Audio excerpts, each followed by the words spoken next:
বিএনপির পাতি নেতাদের এখন কি হবে? যারা চুরি ডাকাতি, খুন খারাপি, চাঁদাবাজি, দখলদারি, মামলা বাণিজ্য বিভিন্ন অপরাধমূলক কাজের সাথে ইতিমধ্যে জড়িয়ে গেছে। তাদের কি হবে ভবিষ্যতে? তাদের কি হবে? তারা কি রাজনৈতিক বিশ্লেষণ করে? না শুধু চুরি ডাকাতি মানে বিভিন্ন অবৈধ কাজে লিপ্ত আছে? বিএনপির রাজনীতির জন্য আবারও একটা চরম দুঃসংবাদ। এই সমন্বয়করা ছাত্র সংগঠন তথাকথিত ছাত্র সংগঠন সমন্বয়ক বাহ বাহ দিয়েছে। বিএনপির নেত্রী সহ সেই বিএনপির নেতা তারেক জিয়া তাদেরকে বাহ বাহ দিয়েছে। কিন্তু এখন কিন্তু সবকিছু উল্টাপাল্টা হয়ে যাচ্ছে। রেজবি আহমেদের একটা বক্তব্য শোনেন প্রথমে।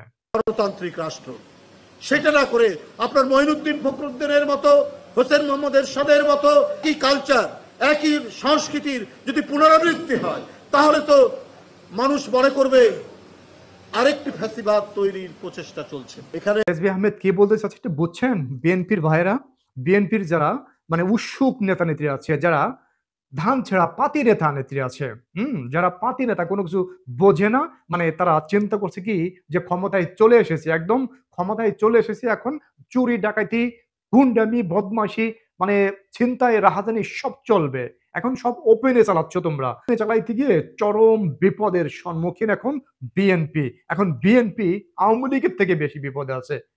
বিএনপি এখন আওয়ামী লীগের থেকে বেশি বিপদে আছে। বিএনপি হা করে আছে, হ্যাঁ, হা করে আছে। আর এই যে ছাত্র সমন্বয়ক আছে, যারা উপদেষ্টা আছে বর্তমান, তারা আধার ধরে আছে, আধার এভাবে ধরে আছে, হ্যাঁ, হ্যাঁ, বিএনপি হা করে আছে।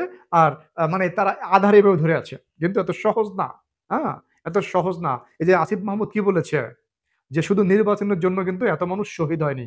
আসিফ মাহমুদ কিন্তু এভাবে বলে যাচ্ছে, বিভিন্ন লোক, বিভিন্ন যারা উপদেষ্টা আছে তারা কিন্তু এভাবে বলে যাচ্ছে। আর রেজবি আহমেদ কি বলছে? আহমেদ কি টের পায় না একটা দেশে কি হয়? উনি কি একজন অনেক প্রবীণ রাজনীতিবিদ, উনি কি টের পায় না বিএনপির নেতা নেত্রীরা যারা পাতি নেতা আছে, হ্যাঁ, যারা চামচা নেতা নেত্রী আছে মানে নেতার চামচা যারা, তারা কি এসব টের পায় না নাকি? হ্যাঁ, এই দেখেন এই যে রাষ্ট্রীয় গোয়েন্দা বাহিনী নির্ধারণ করতেছে এখন যে কারা ক্ষমতায় যাবে, নতুন পার্টি কে আসবে, নতুন ভাবে কে ক্ষমতায় বসবে বা কারা দেশ চালাবে। রাষ্ট্রীয় গোয়েন্দা বাহিনী, চিন্তা করছেন? সেই আসিফ মাহমুদ সজীব ভুইয়া, সেই উপদেষ্টাদের গোয়েন্দা বাহিনী আর কি। তাহলে এখানে বিএনপি যে লাফালাফি করতেছে, আর বিএনপির নেতা নেত্রীরা যেভাবে এলাকা এলাকায় চুরি ডাকাতি খুন খারাপি শুরু করছে, মনে করেছে কি যে আমরা তো ক্ষমতায় চলে এসেছি, আমাদের আর ধরে কে, মানে এই সমস্ত খুন খারাপি চাঁদাবাজির এই সমস্ত কোনো বিচার হবে না। আওয়ামী লীগের শত শত হাজার হাজার আওয়ামী লীগের নেতা নেত্রীর ঘর বাড়ি লুটপাট করেছে, ভাঙচুর করেছে এই সমস্ত কিছু বিএনপির পাতি নেতা, বিএনপির চাঁদাবাজিরা, বিএনপির দখলদাজ, বিএনপির দুর্নীতিবাজ নেতা নেত্রীরা, কিছু নেতা নেত্রীরা, হ্যাঁ, মানে এলাকায় বিভিন্ন এলাকায় আওয়ামী লীগের ঘর বাড়ি দখল করেছে, আওয়ামী লীগের লোকজনকে, আওয়ামী লীগ পন্থী যারা আছে তাদেরকে বেধড়ক পিটিয়েছে, তাদেরকে মেরেছে, তাদেরকে বিভিন্নভাবে নির্যাতন করেছে, নির্যাতন নিপীড়ন চালিয়েছে, ঘর বাড়ি সবকিছু লুটপাট করে নিয়ে গেছে, জায়গা জমি সবকিছু লুটপাট করে নিয়ে গেছে বিএনপির চাঁদাবাজি সন্ত্রাসীরা। সেই সন্ত্রাসীরা এখন দলের পর থাকতে হবে। আর কিছুদিন পরে, বেশি দিন হবে না, বেশি দিন লাগবে না, হ্যাঁ, আর 6 মাস পরে ওই সমস্ত সন্ত্রাসীরা দলের পর থাকবে। জনগণ তাদেরকে ধোলাই দিবে। এই দেশের জনগণ, পুলিশ লাগবে না, হ্যাঁ, দেশের পুলিশ লাগবে না, জনগণ এই সন্ত্রাসীদের, এই চাঁদাবাজদের ধোলাই দিবে, কড়া ধোলাই।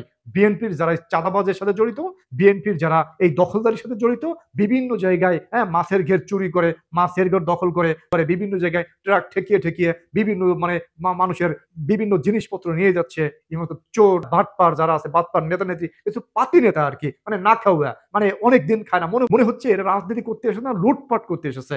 দেখেন ব্যারিস্টার রুমিন ফারহানা কি বলে তাদের নিজের পার্টির লোকদের বিরুদ্ধে। ব্যারিস্টার রুমিন ফারহানার একটা বক্তব্য শোনেন। নানান জায়গা থেকে কিন্তু বিএনপি নেতাকর্মীদের বিরুদ্ধে প্রচুর কমপ্লেন আসছে, আমার কাছেই সকাল বিকাল কমপ্লেন আসছে।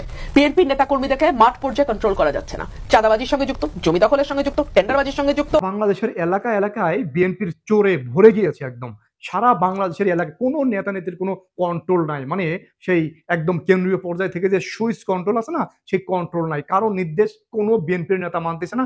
তারা বুঝতেছে কি এটা আমাদের বাংলাদেশ, এখন আমরাই পগার পর আমরাই যা করি তাই, আমরাই এখন যা করবো তাই, প্রশাসন আর নাই। কিন্তু ধরনের চিন্তা ভাবনা যাদের মাথায়, তাদের জন্য বিপদ ঘনিয়ে আসতেছে। মাত্র 6 মাস অপেক্ষা করেন। হ্যাঁ, বিএনপির নেতা নেত্রী, চোর নেতা নেত্রীরা মাত্র 6 মাস অপেক্ষা করেন। আর